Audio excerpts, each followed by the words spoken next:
Courting, courting, courting. Whitey when they courting and they hit it right, Woo! Whitey when they courting and they hit it right, hey, hey. Yee! Whitey when they courting and they hit it right, with a bunch of wildflowers by his side, Well, I kept on courting and trying my hand at it. I went to lots of things in the fall, like corn shuckings, where I met Rebecca. And after some courting time, we decided to get married. So we got married, and it was in 1906. And after that, we had 12 children, not all at once, and not the next day either. But she was a wonderful woman. We got married in that Bud Ogle cabin, by the way. And so that was my experience with that part of it. But then came life afterwards.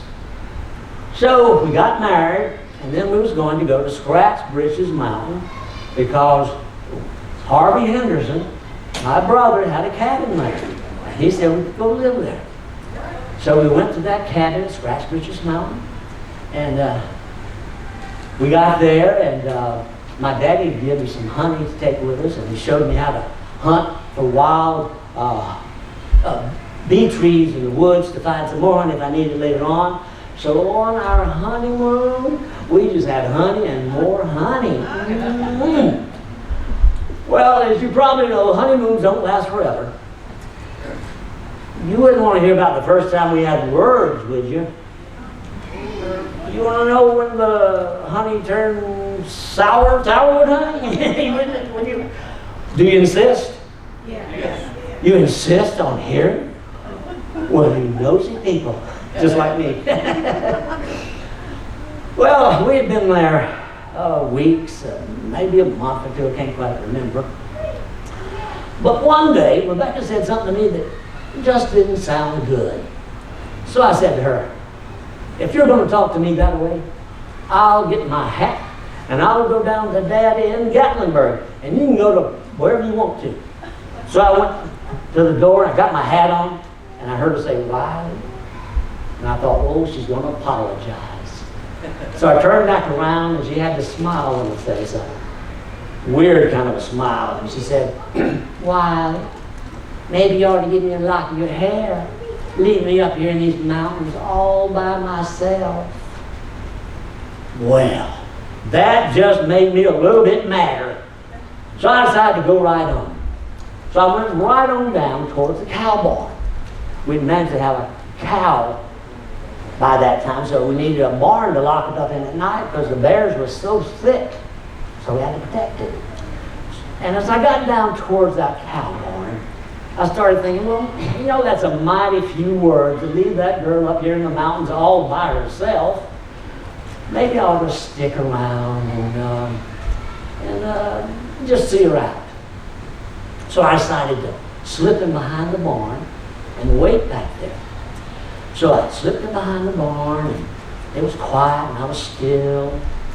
And I kept listening, I kept waiting for footsteps on the pathway coming down. And I never did hear none. And I know she had to come that way because there wasn't no other way out. So she had to come that way. Well, so I waited there. I must have been half hour, or maybe on up to an hour. And I was getting tired of waiting. So I decided to peek around and look around the corner of the cow barn there and see if she's making any effort to come out. So I walked over and I peeped around the corner, and there she was. She had her head stuck out the door. She said, Wiley, why don't you come on home? And I said, I don't care if I do. I was just waiting for her to ask me. So I went back, and I've been with her ever since. Now, lots of young folks get married, and you know, sometime along the line, they're going to have words. So I like to give them a little advice. And my advice is this. Don't ever pass up the cow barn. It might save a lot of trouble. You got to stop and think it over. It worked with me, and it just might work with you too. And now, let's see, wait a minute, I don't see any young, I see some older people out here. Some of you older people can take some of this too, you know. And if you ain't got a barn, it might pay to build one. Might save a lot of trouble. Now you can clap. Thank you.